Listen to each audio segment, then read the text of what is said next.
Hi sir. Hi. Sir, America అయితే Iran పైన 48 గంటలు టైం అయితే విధించబడింది. 48 గంటల్లో మీరు స్ట్రైట్ ఆఫ్ హార్మోజ్ని ఓపెన్ చేయకపోతే మేము మీ దగ్గర ఉన్న అతిపెద్ద పవర్ ప్లాంట్ని ఎయిర్ స్ట్రైక్ చేసి దాన్ని పెళ్ళగొడతామని చెప్పేసి అయితే చెప్పడం జరిగింది. దాంట్లో ఇంకా 4 గంటలు అయితే టైం బాకీ ఉంది. ఇంకా వీళ్ళు కానీ చేయకపోతే, స్ట్రైట్ ఆఫ్ హార్మోజ్ని ఓపెన్ చేయకపోతే ఆ పవర్ ప్లాంట్ పెళ్ళగొడతారా లేదా అని గురించి చెప్తున్నాం. సార్, దాని గురించి మీరు ఏం చెప్పాలనుకుంటున్నారు? అసలు ఇప్పుడు యుద్ధం చేయడానికి అవతల ఆ దేశపోడిని బెదిరించడానికి చెప్పండి. అసలు యుద్ధాలు చేయడానికి అవతల దేశం వాడిని బెదిరించడానికి వీళ్ళకి అవసరం ఏమొచ్చింది? ఆ యుద్ధం వల్ల ఉపయోగాలు ఏంటి? ఫస్ట్ ఈ యుద్ధాలు చేసే వాళ్ళకి ఆలోచన ఉందో లేదో కానీ ఆ యుద్ధాలకి, ఆయుధాలకి, వాటికి ఖర్చు పెట్టే డబ్బంతా బీదోళ్ళకి, లేనోళ్ళకి, ప్రతి దేశంలో లేనోళ్ళకి అసలు ఇంటర్వ్యూలు చేసేసి, ఎంక్వైరీలు చేసేసి చేస్తే అసలు మిడిల్ క్లాస్ అనే ఉండదు, బీదోడు అనే వాడే ఉంటాడు. యుద్ధం వల్ల అయితే ఉపయోగాలే లేవు. ఉపయోగాలు ఉన్నాయి దేవుడికంటే ఆ దేశంలో పనిచేసే నాయకులకు తప్ప. ఏ దేశ నాయకుడైనా, ఈ అమెరికా కానీ, ఇరాన్ కానీ, ఈ దేశ నాయకులు నలుగురు కూర్చొని ఎక్కడైనా సరే మేము నలుగురమే కూర్చొని దీని గురించి చర్చించుకుంటాము, మేమే ఇక్కడ తేల్చుకుంటామని చెప్పేసి వాళ్ళు బయటకు వస్తున్నారా? వాళ్ళు ఇండ్లలో ఉండి మీడియాల ముందు ఉండేసి వాళ్ళు ఆర్డర్ ఇచ్చినట్టుగా ఒక్కొక్కళ్ళు దీనికి ఇట్లా చేయండి, దానికి అట్లా చేయండి అని యుద్ధాలు చేసేసి పంపిస్తున్నారు. యుద్ధం చేసే వాళ్ళందరినీ ఇట్లా పంపిస్తుంటే వాళ్ళు వచ్చి ఆ దేశం మీద ఆ బాంబులు వేస్తే ఎవరు బలవుతున్నారండి? ఈ సమాజంలో ఎవరు బలయ్యేది? అమాయకులా కాదా? యుద్ధం చేసే వాళ్ళల్లో యుద్ధం చేసే సైనికులు కూడా బలవుతున్నారు. అవునా కాదా?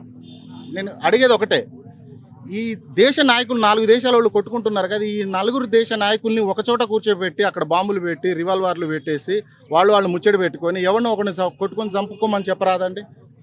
అందులో 3 చచ్చినాక ఒకడు ఉందనుకో, అన్ని దేశాలని వాడిని రాజ్యం వేలమని చెప్పండి. అంతే కదా? ఈ ప్రజల మీద వాళ్ళు తయారు చేసుకున్న ఈ బాంబులన్నీ ప్రజల మీద వేస్తే ప్రజల అమాయకులు చచ్చిపోతుంటే వాళ్ళ కుటుంబాలకి ఎవరండి ఆదరణ? మనిషి పుట్టక పుట్టినోడు కనీసం ఆ జీవితాన్ని జీవించే హక్కు కూడా లేదా? భూమి మీద ఫస్ట్ భూమి మీద చాలా మంది పుడుతున్నారు కదా, వాళ్ళకి ప్రశాంతంగా జీవించే హక్కు లేదా? ఇరాన్ కూడా ఇప్పుడు ఆల్రెడీ అంటే యుఎస్తో కాకుండా మిగతా అరబ్ కంట్రీస్ పైన కూడా, గల్ఫ్ కంట్రీస్ పైన కూడా వార్ చేస్తుంది. అది ఎంతవరకు కరెక్ట్? అసలు అదే నేను అంటున్నాను, యుద్ధాలు చేసి సాధించేది ఏంటి? వీళ్ళు ఏమన్నా సాధించదలుచుకుంటే వీళ్ళు కూర్చొని మాట్లాడుకొని, బాబు నా దగ్గర ఇది ఉంది, నీ దగ్గర ఇది ఉందని చెప్పేసి మాట్లాడుకొని వాళ్ళు దేశాన్ని బాగు చేయాలి. కానీ ఈ యుద్ధాలు చేసేసి నాశనం చేస్తున్నారు. కలియుగం అన్నారు చూడండి, అంతం అదే. ఇది 3వ ప్రపంచ యుద్ధం అన్నారా, మొదలైంది. ఇప్పుడు సమాజం మేలుకోవాలి, ఒకరికొకరు తిట్టుకోకుండా, కులమత భేదాలు లేకుండా మనం ఎవరిని సాయం చేయాలని చెప్పేసి ముందుకు వచ్చేసి యువత కానీ ఇప్పుడున్న సమాజం అర్థం చేసుకొని ముందుకు వచ్చేసి తోడ్పడి ఒకరికొకరు సాయం చేసుకుంటూ బతికి ఈ జీవితాన్ని ధన్యం చేసుకోవాలి. కానీ ఈ యుద్ధాల కారణంగా ఒరిగేది ఏమీ లేదనండి నాకు తెలిసింది చెప్తున్నాను. యుద్ధాలు చేయాలి అనుకుంటే సైనికులు కాదు, ఆ దేశ నాయకులు ఎవరున్నారో ఈ 4 దేశాల నాయకులు, ఆ నలుగురిని ఒక చోట కూర్చొని మాట్లాడుకోమనండి, కొట్టుకొని చావమనండి. అందులో బతికున్నోడికి అన్ని దేశాలను వాడిని రాజ్యం వేలమని చెప్పండి. మన బయట కంట్రీలో అవుతున్న యుద్ధాలకి మన ఇండియాకి సంబంధం లేదు ఫస్ట్ ఆఫ్. కానీ ఇక్కడ ఉన్న కొంతమంది ముస్లిం పెద్దలు మీకు ఇస్లాం కంట్రీల నుంచి మీకు పడకపోతే అలాంటప్పుడు ఫ్యూల్ ఎందుకు తెచ్చుకుంటున్నారని చెప్పేసి మన అసదుద్దీన్ గారు అయితే అన్నారు. మరి ఈరోజు అమెరికా నుంచి ఏవైతే మన గ్యాస్లు అయితే తెప్పించడం జరిగింది, మరి ఎల్పిజీలు వాడడం మానేస్తారు అసదుద్దీన్ గారు? అది కరెక్ట్ కాదు. ఎందుకు అని అంటే వెనకటి నుంచి వస్తు మార్పిడి ఉన్నాయన్నారు. 100 సంవత్సరాల నుంచి వస్తు మార్పిడి జీవితాలే నడిచినాయి.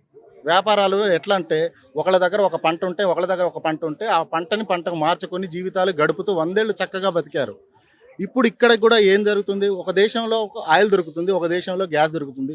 మన దేశంలో ఏంది? వాణిజ్య పంటలు దొరుకుతున్నాయి. అక్కడ పంట ఆహారం లేనప్పుడు మన ఇండియా నుంచి వాళ్ళకి పంటలు పంపిస్తున్నాం. అక్కడున్న వాళ్ళు పంపించే ముడి సరుకుని తీసుకొని మనం వాడుకుంటున్నాం.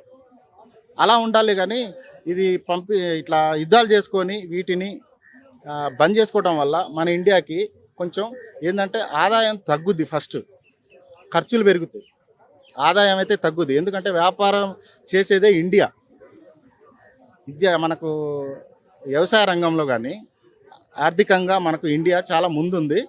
మన దేశం నడవాలి అనుకుంటే ఇట్లాంటి ఖచ్చితంగా యుద్ధాలు ఆపాలి, నిత్యావసర వస్తువులు ధరలు తగ్గించాలి, అటు నుంచి వచ్చే ముడి సరుకుని తీసుకోవాలి, మనం ఇటు నుంచి ఇచ్చే ధాన్యాన్ని కూడా ఆ దేశాలకు పంపించాలి, ఆహారాన్ని కూడా. కొంతమంది ముస్లిం మహిళలు మన కాశ్మీర్లో ఉన్న ముస్లిం మహిళలు భారీగా విరాళాలు సేకరించి సేవ్ ఇరాన్ అని చెప్పి ఇక్కడ నుండి ఒక 100 కోట్ల దాకా సేకరించి అక్కడికి పంపించే ప్రయత్నం అయితే చేస్తాను. అంటే ఇక్కడ ఉంటూ ఆ దేశాన్ని సపోర్ట్ పంపించడం ఎందుకు కరెక్టా కాదా అంటారా? కరెక్ట్ కాదని గురించి కాదండి.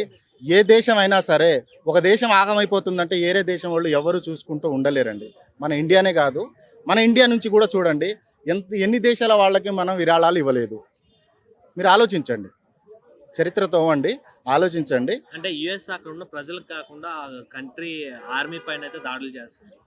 అలాంటప్పుడు ప్రజలకైతే ఏం అవ్వట్లేదు కదా, అలాంటప్పుడు ఇండియా నుంచి సపోర్ట్ చేయాల్సిన అవసరం ఏముంది సార్?